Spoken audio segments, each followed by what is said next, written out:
Today we're back with episode 15 of Week to Endgame. Remember, if you have been enjoying this series, please leave a like and show your support. If you've not already joined the Discord server, then please consider doing so. It's linked in the description. I don't really promote it as much as I used to, but it's still there and it's still popping, so you should join. Anyway, without further ado, let's get into the video. I hope you all do enjoy. So, in the last episode, we did a little bit of AH flipping. We ended with just over 20 million coins in our bank and a few items still to sell. Well, when I say a few items, what I really mean is one item and it's sold, so we'll go ahead and collect it. Okay, so I realised that Garami does buy a lot of my items, and that's fair enough. If you want to buy them. Just for everyone else, because I guess some people think it's a bit sus how the same person always buys my items.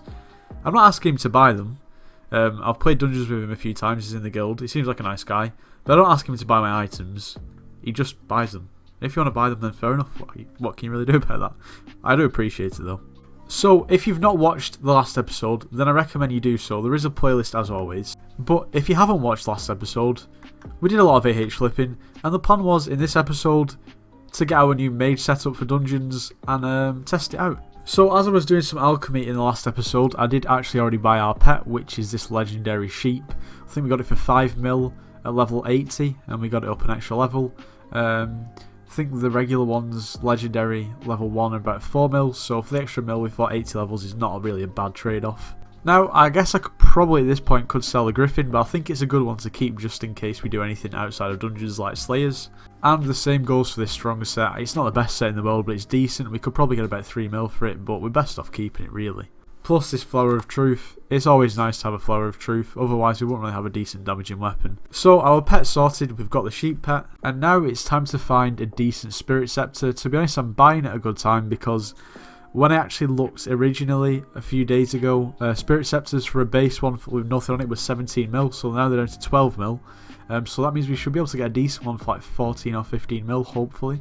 Okay, maybe a little bit more than I first anticipated, but I think this is probably the one that we're going to go for. Just under 17 mil, 5-starred, hot potatoed, heroic, ultimate wise 5, critical 6, smite 6. All in all, it seems like a pretty good deal. And here it is, we've bit the bullet, we've purchased it. Now, we've got to try and get a decent armor set for 8.2 million coins, which hopefully is doable. Now, considering we only have floor 4 completion, I think what we're going to have to go for is probably Necrotic Zombie Soldier and then a Bonzo Mask for now, until we get floor 6 completion. I don't know what we're going to do for floor 5, but for floor 6 I know you can get the Necromancer Lord. When we actually get the floor 5 completion, I don't know, you need to let me know some suggestions in the comments what setup to actually get. I know obviously if I can't survive then I might need to look into like a whale pet, but we'll find that out in due course. Okay, so I'm looking at potentially these leggings. They're 1.2 mil, but the only thing that puts me off is these say you require Catacombs 24, these say you require Catacombs 14, and these don't have a requirement. Now, call me a noob, but they're all the same to me. Okay, it's a good job I did a bit of research before I actually went ahead and bought the Necrotic Armor. I can literally just get the Necromancer's Brooch and apply it. You only need mining 19. I assumed you need a higher mining level, so we should actually be able to do it ourselves, which makes it way cheaper. And I think, for now, this is a setup that we're going to go with. So we've got this Necrotic 5-starred hot potatoed Bonzo Mask with growth and protection and rejuvenate 5. We've got this loving Zombie Soldier chestplate with 5 stars, hot potatoed. It came with Wisdom 4 and Rejuvenate 5 as well, so I couldn't really turn that one down. Next we have got these Zombie Soldier leggings, the 5-starred, Growth and Protection. Unfortunately not got Rejuvenate and they're not hot potatoed, so I may hot potato them. And the boots need a lot of work doing to them. They need pretty much everything on them. I'm going to try and get as many stars as I possibly can on them with the Undead Essence I already have, but there just wasn't any 5-starred ones, full stop. It's actually in quite low supply, this armour, so it is difficult to get exactly what you want. Oh yeah, and we're also going to have to put Necrotic on the boots. Fortunately, a Necromancer's Brooch is only 60k at the moment. What? Okay, we'll take it. It literally cost us like 350k, which is not too bad. Okay, we have 527 Undead Essence. I'm not sure how much this is actually going to get us. Okay, we were quite easily able to 5-star it. Okay, well fair enough then, that's good. With 62 to spare. Okay, so now the armor's really starting to take shape. Really the only things missing are probably rejuvenate from this, rejuvenate from this, so maybe 2 rejuvenate 5s, and then hot potato books on the boots, and then also the leggings. I don't know if it's worth bothering. Okay, so they're going to be 900k each, so we're going to have to spend 1.8 mil if we actually do want to get rejuvenate here. So, is it worth it? I'm not sure. An extra 10% natural regen, so obviously with the full set that will be an extra 40%. Is it worth it though? Okay, well to be honest, I'm tempted to say that it's probably not worth hot potato booking, and it's also probably not worth spending almost 2 mil on rejuvenate. I guess we'll find out, you know, if we can survive. If we can't survive, then we might spend the coins, but for now we're just going to give it a go and save the coins. Also, one other thing, I think I've only ever used the spirit scepter once before, so I actually don't even know how it works, so I might need to look into that a little bit. So before I go ahead and try this out in dungeons, my only real thought or question would be, do I need to reforge my talismans to give me more intelligence or not?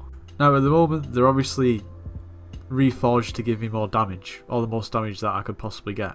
And when I say damage, I mean like crit damage and strength, which obviously doesn't really help being a mage. Now some people say you are best to reforge your talismans, and other people say don't reforge your talismans. So I don't really know what to believe. So if you could leave your opinion in the comments on whether I should reforge or not, then I'd be grateful, because I'm a bit stuck at the moment with that. Okay, so here we go. We've got everything on. We've got our pet on. We've drunk a potion. Let's see what we can do. Okay, so it's probably not the greatest flex in the world, but I can destroy the spiders quite easily. Okay, so first impressions, it's actually quite good to be fair. I don't seem to be dying too easily, which is actually a bit of a surprise. I seem to be able to do a decent amount of damage. And to be honest, it's definitely a step up from the berserk setup that I had, but that might just purely be because I only had strong dragon armor. One thing that I will say that I'm happy with is I don't seem to be running out of mana. Like, I have a lot of mana, so can't really complain with that. So overall, I am very, very pleased with the investment. I think we spent what, like 26 million coins, somewhere around that region, on our setup, and it's worth every coin. Now I do hope to grind some dungeons off camera, just so we can start progressing that a little bit faster, and at this point as well, our dungeon level is letting the rest of them down a little bit. As you can see, we are just over halfway to Kata 14. Once we get to Kata 14, we'll actually be able to do floor 5s, which should be really good. So I think that's like, what, like maybe 2 or 3 more runs floor 4, and I should be able to do floor 5, so it's looking good. I can't even imagine how much better everything would be if I actually reforged my talismans as well. But then again, obviously if I ever want to do slayers, or if I want to do anything outside of dungeons, if all of my talismans are reforged for intelligence, then I'm literally going to be doing no damage whatsoever outside. So it's a bit of a trade-off, and I know it will cost a decent amount of coins to actually reforge. I mean, obviously, for me to change it back to damaging, I can sort of just put shaded on everything. It sort of does the trick. But yeah, leave your opinion on that in the comments. I'm not sure what's best. I think in the next episode we need to do some more farming, and we also need to do some more alchemy. So that's the plan. Like I said off camera, I want to do a little bit of dungeons as well, hopefully. But anyway, this is going to be the end of the video. I appreciate this may be a slightly shorter video than usual. I say this all the time and the video ends up being 10 minutes, but I feel like this actually may be a bit shorter. But hopefully you did still enjoy it. Anyway, if you did enjoy, make sure you do leave a like, subscribe if you're new, and I'll see you in the next one.